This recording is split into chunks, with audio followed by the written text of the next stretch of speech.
अभी कृषि कानून का ही देख लीजिए कि आतंकवादी बैठे हुए हैं और आतंकवादियों ने AK-47 लिखी हुई है, खालिस्तान का झंडा लगाया हुआ है। मोदी जी को लेके कमेंट्स करने वाले अभी सोच नहीं पा रहे कि मोदी युग पुरुष है, मोदी वाकई में इस देश को पुनः जगत गुरु बनाने की ओर ले जा रहा है।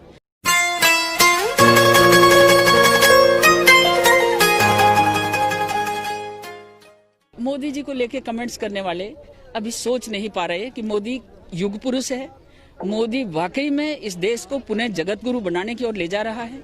अभी कृषि कानून का ही देख लीजिए कि आतंकवादी बैठे हुए हैं और आतंकवादियों ने AK-47 लिखी हुई है, खालिस्तान का झंडा लगाया हुआ है। ऐसी परिस्थिति में अपन कैसे सोचें कि इस देश की कितनी रुकावटें हैं, जिन रुकावटों को ध्यान में रखते हुए, दूर करते हुए मोदी ग्राम विकास के लिए, जन जन के विकास के लिए, सबका विकास, सबका साथ और सबका विश्वास लेने के लिए आगे बढ़ रहे हैं।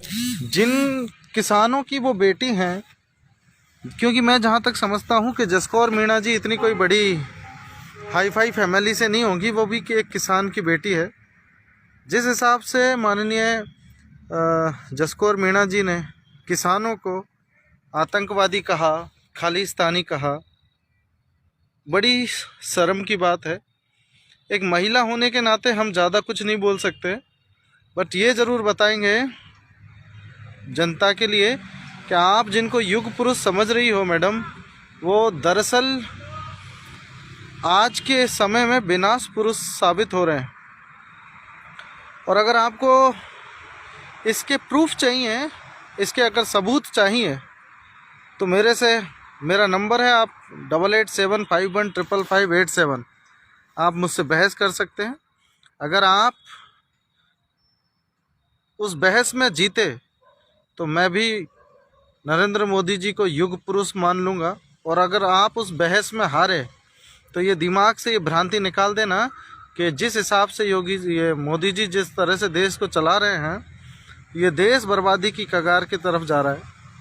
इस बात को अभी आप जितना जल्दी समझ सको तो अच्छी बात है।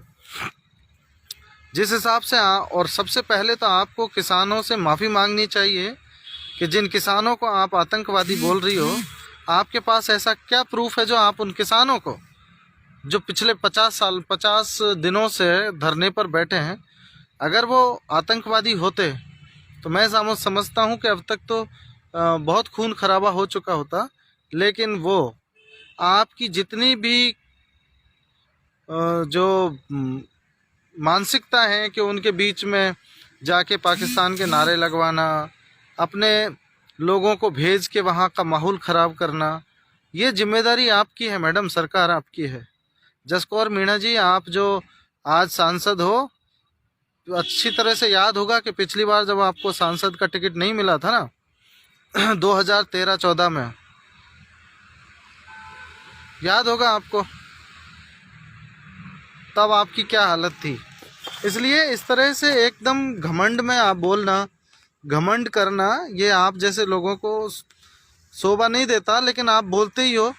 एक वो है नकवी करके एक शहनवाज हुसैन, जिस पद पर बैठे हैं, वो जो पदों का जिस भाषा का यूज़ करते हैं वो बहुत ही निंदनीय और शर्मनाक है। एक सांसद को जो कई बार से सांसद है, और वो इनकी किसी भी इस तरह से नहीं है कि वो निर्विरोध सांसद है, वो कई बार से जीता हुआ सांसद है, उस सांसद को चुनी हुई जो जनता जो उसको चुनती है, उस सांसद को ये लोग पप्पू कह के और उसको कुछ भी बोलने का और उसको नीचा दिखाने का प्रयास करते हैं। मैं जहाँ तक समझता हूँ कि वो उनके परिवार का त्याग, और उनका त्याग जो है वो आपके परिवार ने और ना आपने कभी किसी ने नहीं दिया। गोविंद सोनी भाई साहब, दौसा जो विधायक हैं, दौसा की जो सांसद हैं आदरणीय जसकौर मीणा जी, कल या आज उसने एक बयान दिया था कि किसान जो बैठे हैं वो सब आतंकवादी हैं, वो खालिस्तानी हैं। तो इस तरह का एक समझदार आदमी का बयान, बेतुका बयान। हाँ, मेरे बीच में फ़ोन आ गया था। मैं ये कह रहा था कि जिस तरह से जसकौर मीणा जी ने जो बयान दिया और किसानों को आतंकवादी करी, उनको शर्म आनी चाहिए थी जब वो किसानों को आतंकवादी बोल रही हैं, किसानों को खालिस्तानी बोल रही हैं। और एक ऐसे आदमी को जिसने अपनी बीवी को छोड़ दिया, अग्नि के साथ 7 फेरे लिए, उन 7 हिंदू धर्म के 7 फेरों को भी तोड़ दिया, जिस धर्म के नाम पे वो प्रधानमंत्री बने बैठे हैं, उस धर्म की जो कस्में वादे, जो अग्नि, जो सारी जो धर्में कस्में वादे थे, सबको तोड़ने के बाद उस आदमी को ये माननीय जसकौर मीणा जी, महेश खटाना भाई राम राम, जसकौर मीणा जी ऐसे आदमी को जिसने हिंदू धर्म के सारे रीति रिवाज और सारी कस्में, जो 7 फेरे जो यशोदा बहन के साथ लिए थे, उन सब को तोड़ने के बाद हिंदू धर्म की सारी जो प्रतिज्ञा को जिस आदमी ने तोड़ दिया, ऐसे आदमी को हाँ, और जसकौर मीणा जी युग पुरुष का नाम दे रही हैं, ये उनके दिमाग में कितना सोच सकती हैं उस बात का प्रतीक है। साथियों, जिस हिसाब से किसान जो इस देश की पालन पोषण कर रहे हैं, इस देश में सबका पेट भर रहे हैं, जो जसकौर मीणा जी जो सुबह शाम खाना खाती हैं, वो भी किसानों की बदौलत है। और उन किसानों को अगर आप आतंकवादी बोलती हो, तो ऐसे आतंकवादियों का आप खाना क्यों खाती हो? ये इस बात पे भी थोड़ा सा गौर करिएगा। और मुझे तो, मैंने जैसे ये बयान सुना, मुझे बहुत दुख हुआ और धक्का लगा कि एक सांसद की ऐसे, जब अगर कोई गंवार आदमी सांसद के पद पर बैठता है, तो इस तरह के बयान कम से कम किसानों के लिए और जवानों के लिए नहीं देने चाहिए। क्योंकि जिस हिसाब से अर्णव गोस्वामी की जो व्हाट्सएप लीक हुए हैं, और वो हमारे शहीदों के जो 42 शहीद हुए हैं और इस बात का जश्न मना रहे थे कि साहब इनके मरने से मतलब एक बार मौका मिल जाएगा और पार्टी जीत जाएगी। और जो मगरमच्छ के आंसू जो टीवी पर आकर बहाते हैं, वो मगरमच्छ के आंसू अलग होते हैं। कितनी शर्मनाक बात है। और मैं जहाँ तक समझता हूँ, देश का युवा और देश के सारे लोग धीरे धीरे सब समझ रहे हैं। जिस तरह से जो तमाशेबाज राजा होता है, जो प्रजा को बेवकूफ़ बनाने के लिए हमेशा नए तमाशे दिखाते हैं, तो इसी तरह से इनके सारे तमाशे अब ख़त्म हो चुके हैं। और आशा करते हैं कि जो भी लोग हैं, मैं ये कह रहा हूँ कि आप मुझसे बहस करें एक बार, फिर मैं आपको बताऊँ कि ये देश में कितना बड़ा घोटाला कर रहे हैं, कितने लोगों की जान जा रही है ना। कोरोना के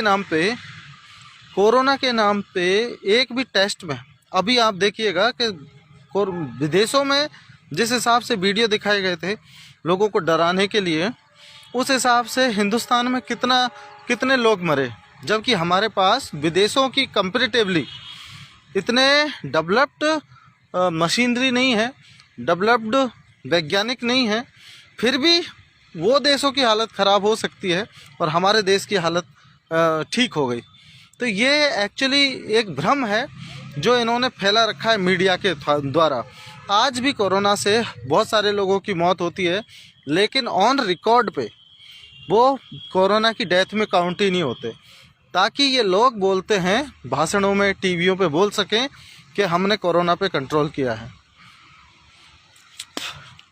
नीलम चोपड़ा, सोबती मैडम, महेश भाई, भगवान दास जी, नवजीत जी, गोविंद सिंह सोनी जी, भाई साहब मुझे इस चीज़ का बहुत बड़ा दुख हुआ कि जसकौर मीणा जी जो 42-50 दिन से जो लोग धरने पर बैठे हैं, जिन्होंने अपने बुजुर्ग बाप की शहादत दी है, उन लोगों को ये महिला आतंकवादी बोल रही है।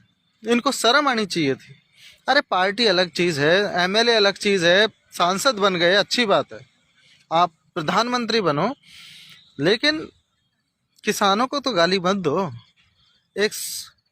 अगर किसानों को अगर इस तरह से गालियां आप दोगे तो विरोध कौन करेगा तुम्हारा?